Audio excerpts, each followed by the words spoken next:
It's about to go down.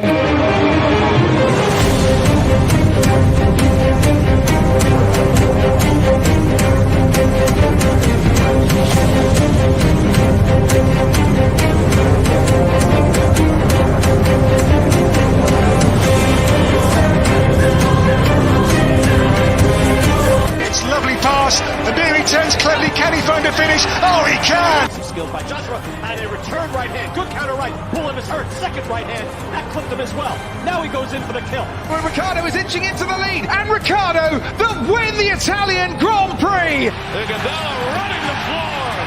Still leading the way with Canada in there too, with the Netherlands.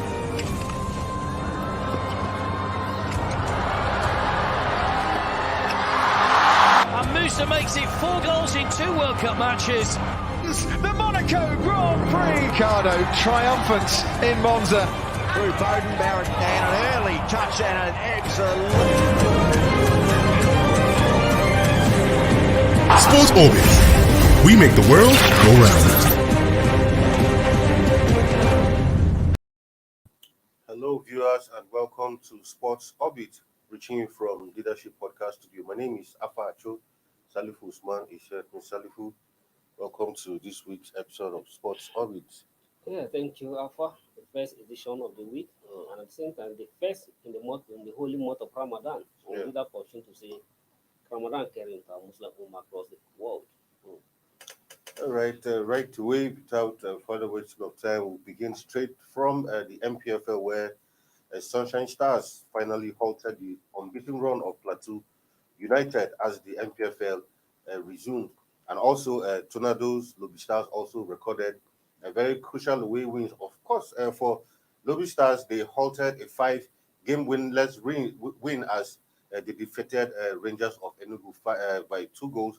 And recall that this was Baba Ganaru's first game in charge as chief coach of Lobi Stars, and also returning chairman Dominic Giofa, who also has been reinstated as vice chairman of the club, rather.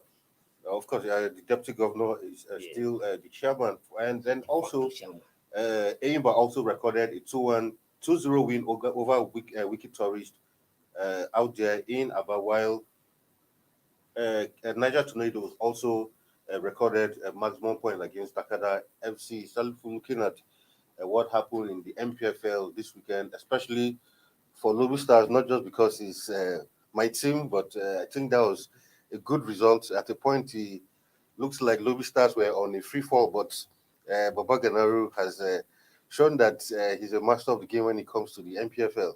So I can see you are really excited about the resurgence of the Lobi Stars. And let's hope Baba Ganaru. Let's hope it continues. He can continue like this and be able to. This one victory is not enough. He needs to win at least. In their next in the second standard of the league, you need to win consistently or probably draw some matches and avoid lose, so that if the Stars could be able to sustain their Premier League sport. That's talking about the league. The league resumed. River United, though not 200% fantastic, but they maintain their unbeaten run. They just lost one match, the whole of so far. Yes, they were within unbeaten runs, and United. They were had to 1-1 draw against the defending champion. For Plateau United. But the same could also say of the Plateau United. The 11 match unbeaten run was halted by no another thing but the short side for that matter. So, but notwithstanding, but despite the shaky result recorded by the top leaders, River United drew.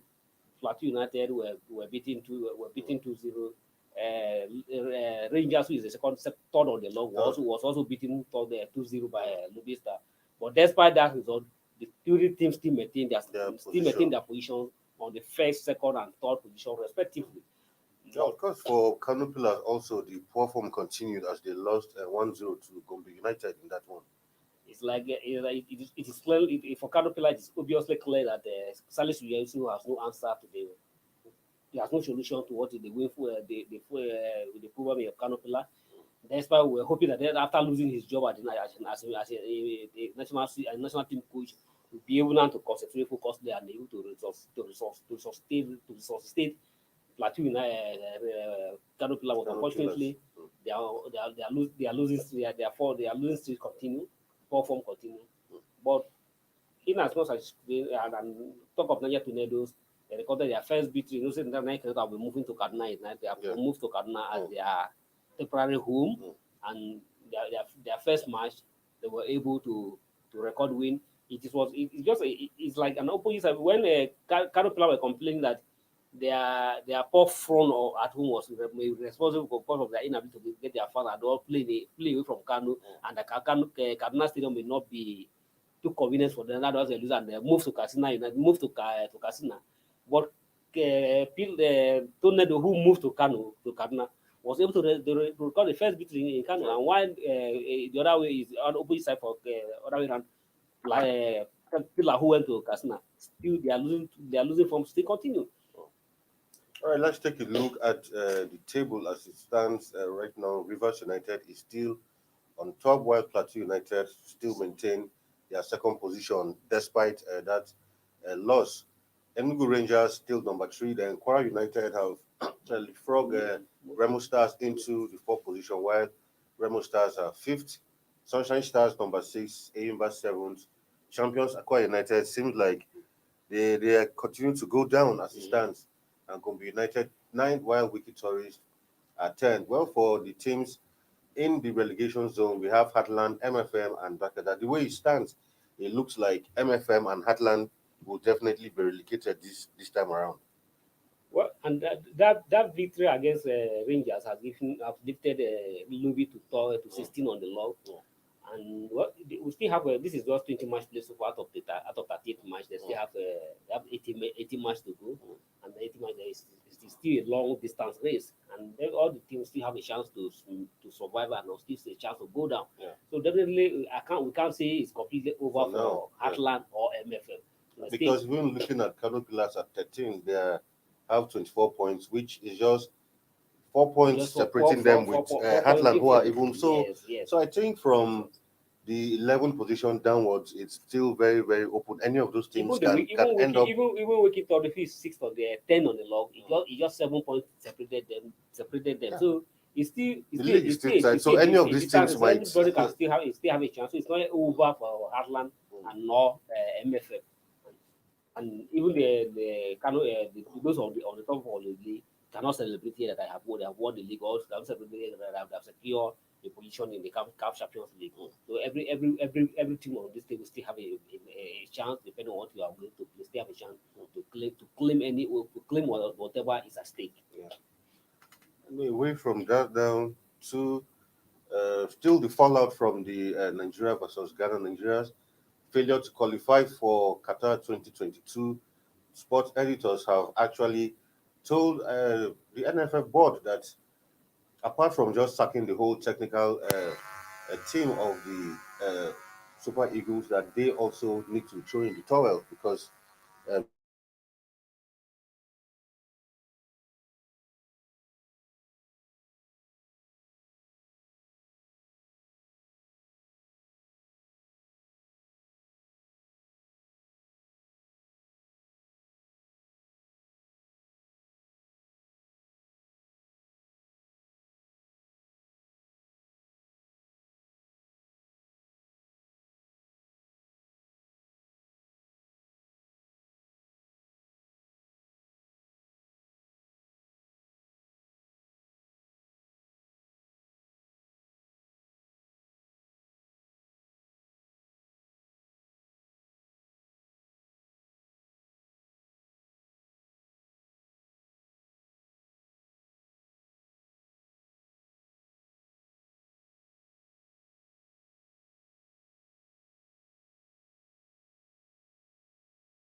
All right, sorry for that break in transmission. Anyway, before I went on that short break, we're talking about the Guild of Sport Editors who have also called on the Nigerian Football Federation to also resign. The editor said the board members will be doing the nation great injustice if they continue to misdirect the country's football after last Tuesday misadventure. In a statement signed by Guild Vice President Adekunle Salami, the editors described the decision to sack members of the Super Eagles technical crew as diversionary, adding that Nigerian football needed a clean break from the malaise of the last 8 years. I mean, they couldn't have said it any better. Everybody who's a football watcher who has followed the sport, especially not casting aspersions on the person of Amaju Pinnick or his board, but under Amaju Pinnick's tenure, we failed to qualify for the Nations Cup twice, and now we have failed to qualify for the World Cup. I haven't seen any NFF chairman, president, who has been in the saddle for 8 years. A lot of time is 4 years, and those 4 years could see. But in 8 years where he has been, we've recorded several series of failures, especially as it comes to not just Super Eagles and to our national teams. Under this tenure, don't forget that we didn't even qualify for the football event of the Olympics, both male and female. So I mean, for the first time. So I mean, they couldn't have said it any better. Really, it's high time something needs to be done, a change. But thankfully enough, they are already in the eighth year of their second tenure. Well, we are hearing rumors of a third term. I hope it's not true. Well, just like you said, Mr. Alpha, the editors couldn't have said anything better than what they have said. It is obvious that Amaju Pinnick and his school has misdirected our football. And if you ask me, or I may be wrong, but if you ask me, I don't think anybody. If you ask me, I can't pinpoint to one single thing that I can ascribe to Amaju Pinnick's success as the president of Nigeria Football Federation. The only thing you can say this is a success of Amaju Pinnick is his own personal, growing because he's growth up in the football administration. And Amaju Pinnick was nobody. No, completely. He was not even a member of the NFF committee. Amaju Pinnick was never even executive member of the NFF committee. When opportunities was still at him becoming an NFF president. In 2014, when the then minister of Youth and Sport, Tammy Danagogo, mismanaged the situation, and there was a pressure after what really happened was that when the Super Eagles went for a World Cup, 2014 World Cup, there was a protest by the players, for their mass allowance, and the then president in terms of Goodluck Jonathan, has to call someone, the minister from Brazil, and then a presidential flight was given to the minister to fly the players' money, direct them to Brazil before the players were able to play. And then the federal government feel unhappy with that situation, and the minister feel unhappy with the situation, definitely want Megere out of the scene. But in the process, they mismanaged the situation, and that paved way for this Pinnick. If Pinnick was not, he was a Congress member, but was not a member of the executive board. Was not even in the content, was not even in a picture. And so Amaju Pinnick came in, and that's why he has ascribed the name to himself as a sign of destiny. And since he came up to as a president of Nigeria football, nobody can say this is the social that brought to Nigeria football. The only thing he has brought to Nigeria football is his own personal profile that is keep on rising. He grew up to become a CAF second vice president. Now he's a member of the CAF FIFA executive committee. That is the only thing he's just for a president, and that's exactly what the editors are saying. Pinnick, you have not achieved anything, but you only use Nigeria football to grow your own personal profile to the detriment of the football development. And apart from the Super Eagles, that is very obvious for everybody to see. Other even underage competition that Nigeria easily qualify. I mean, clearly. Underage competition that is easily qualified. We're seeing that almost like a bet right. We are not struggling. We are not struggling to qualify. Now, African Youth Association we are not qualified. Many of African Youth Association couldn't qualify. Even our own dear Super Falcons, that was a dominant force in Africa. Other Pinnick has been reduced to nothing. Now, small teams are coming to Africa. So as South Africa, all the countries that came to Nigeria, dismantle our own mighty Super Falcons. All this in other Amaju Pinnick. So there's no any single success you can ascribe to Amaju Pinnick as a head of Nigeria Football Federation. And the best way for him, it's just as it's unfortunate that in this part of the world people don't resign for failure. Yeah, people don't resign. the Algeria president immediately Algeria win their first match, win the first leg in Cameroon, beat Cameroon 1-0 in Yaoundé. But the return leg, they lost 2-1. The president was not the coach. The president was not the player that played, but he feel that he has led down the Algerians. Of course, as the head of that. As the head of that football, he heard that he has to lay down the Algerian, and immediately, instantly, he has to resign. That having laid down the whole nation, he has to resign. But here, all the Amaju Pinnick and his cohort and NPFL could tell Nigeria that we apologize, we are sorry. All the head will fire all the head coach just to divide the attention. No, the best way we can redirect our football is to a clean sweep of everybody. Completely. Not even just in the NFL, the board member, a clean sweep of anybody at the NFL, including the staff that are even in the NFL, to be deployed from the NFL and move to another. Let's have people with fresh ideas. Anybody that have stayed in the year for return for more than 10 years should be swept away, because those people that have formed themselves to just a cabal. Of course. They have turned themselves into a cabal. And if you dig into all of them, all of them have made a huge big of themselves, not the detriment of football. So the government, the Minister of Youth and Sport, and everybody that has a role to play to ensure that anybody at the NFF, even including the cleaner, because all of them have failed to sweep well, they should sweep everybody out. Those that are civil staff, to redeploy to another place and let people have a fresh ideas that to direct our football for better. Well, this is the only thing that has united this country. This is the only thing that Nigeria feel that brought them together. It's only in football match that you see in Nigeria, for anywhere, whatever your background, or whatever your age, or whatever your status. You have to see everyone is jumping at each other and hugging each other and smiling. At what venue these Nigerians coming together and smiling together? Exactly. And we went from that to, of course, during the weekend on Friday, precisely the World Cup draws were also held, and unfortunately, Nigeria was conspicuously missing from that. But some of our African representatives were in that one. Of course, for a country like Ghana, who got a ticket at the expense of Nigeria, I must say they are not in an easy group at all. If our producer has the draws, can we quickly have a look at it? Ghana is in a group that has Portugal, Uruguay, and I can't remember the other team in that group. The fourth team in that group. When I see the draw, when I see the Portugal's Uruguay, and remember, Ghana and Uruguay have on central business. The moment the picture being that the people, you can remember the handball of Suarez, who denied Ghana's semi-final World Cup. So, and now they are being paired together in the same group. And looking at that team, I believe, except Ghana needs to do a whole lot more work. But even though that's why we lost the ticket to them, the Ghanaian team I see who strongly hard to qualify from that group against the Portugal side and the Uruguay side. Well, ordinarily, if you look at that group, and that's South Korea. If you look at that group, you definitely tip Portugal and Uruguay to progress to the next round. But this is football. Nobody can say it will always happen. Even in 2006, it happened when it happened.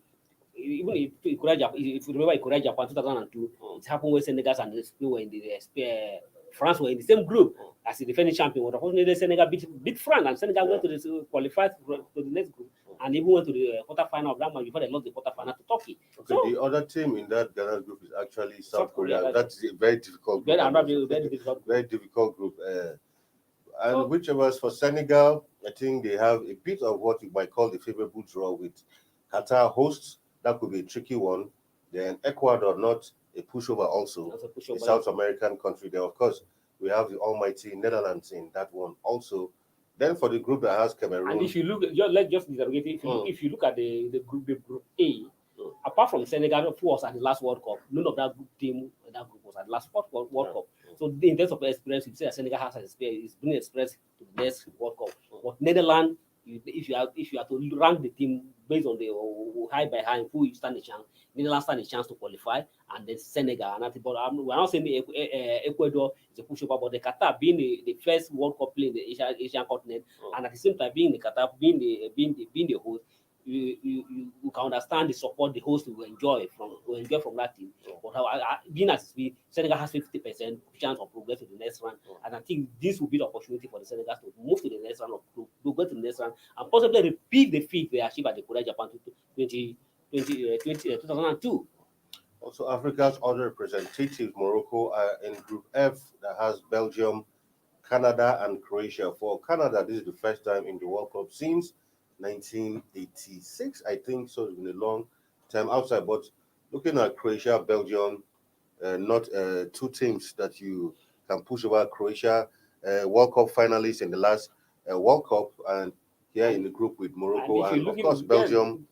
Belgium was always one of the favorites. Belgium was a semi-final at the last World Yeah. Cup. So Belgium was a semi-finalist and the Croatian the finalists at the last World Cup. They are the same. The other way you can say they are the vice world champion. Yeah.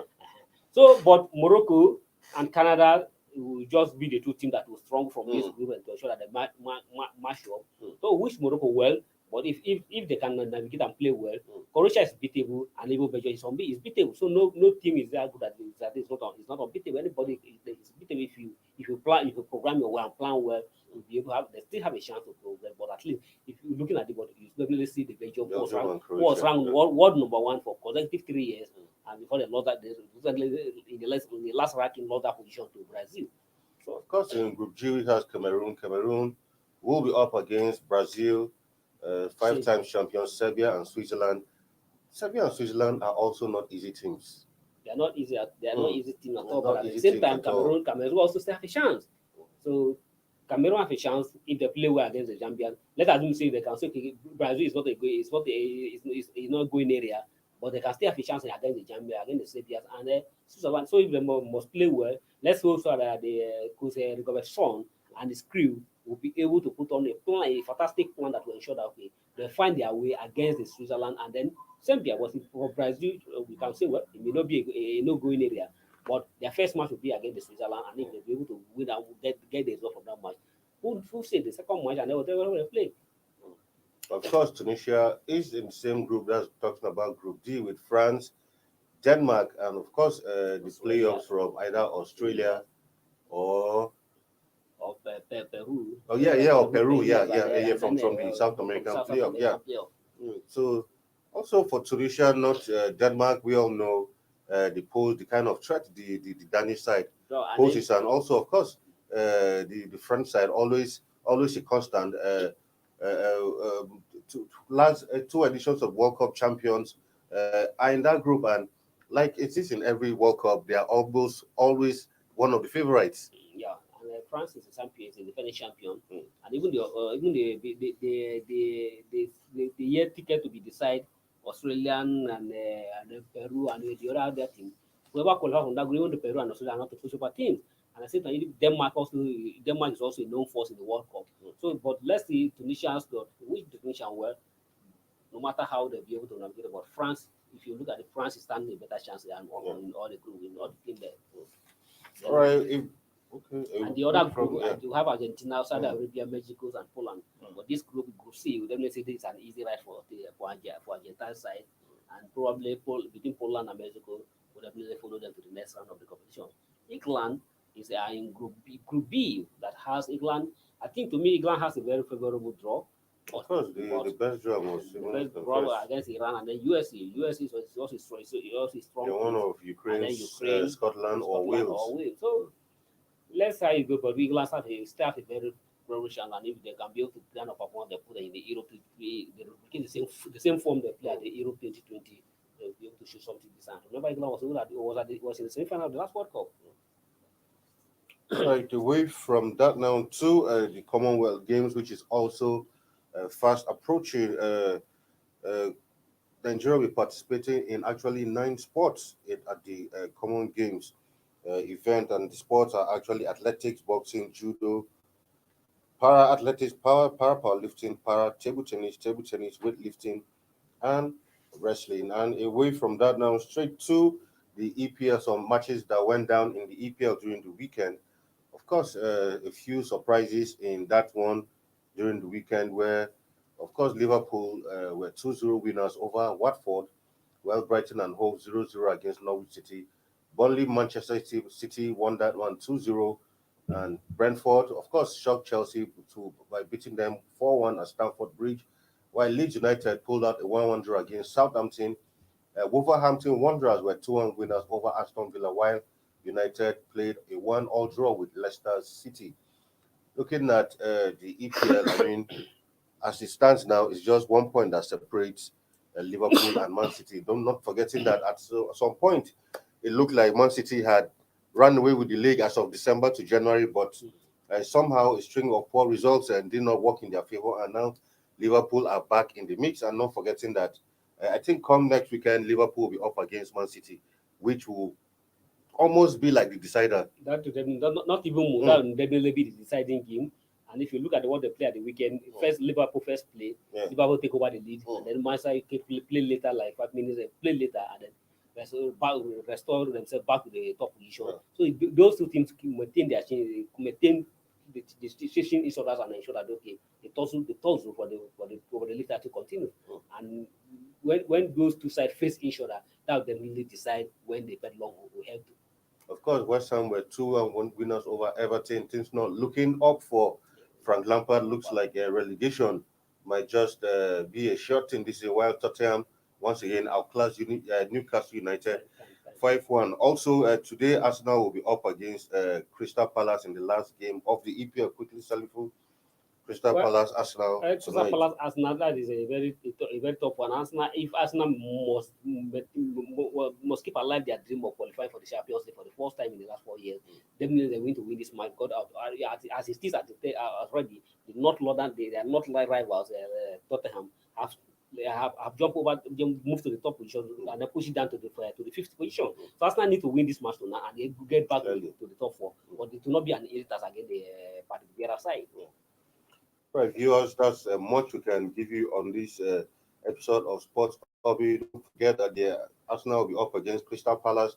And of course, we'll come back tomorrow bigger and better with another episode of Sports Obi. Champions League matches are tomorrow. Tomorrow we'll give you a proper preview of the Champions League games that will be going down tomorrow. Salifu, thank you for being in the studio with me today. Thank you. It's always a pleasure. All right, until we come your way tomorrow again with another fresher edition of Sports Orbit, I remain Afa Achowanis. Goodbye from here.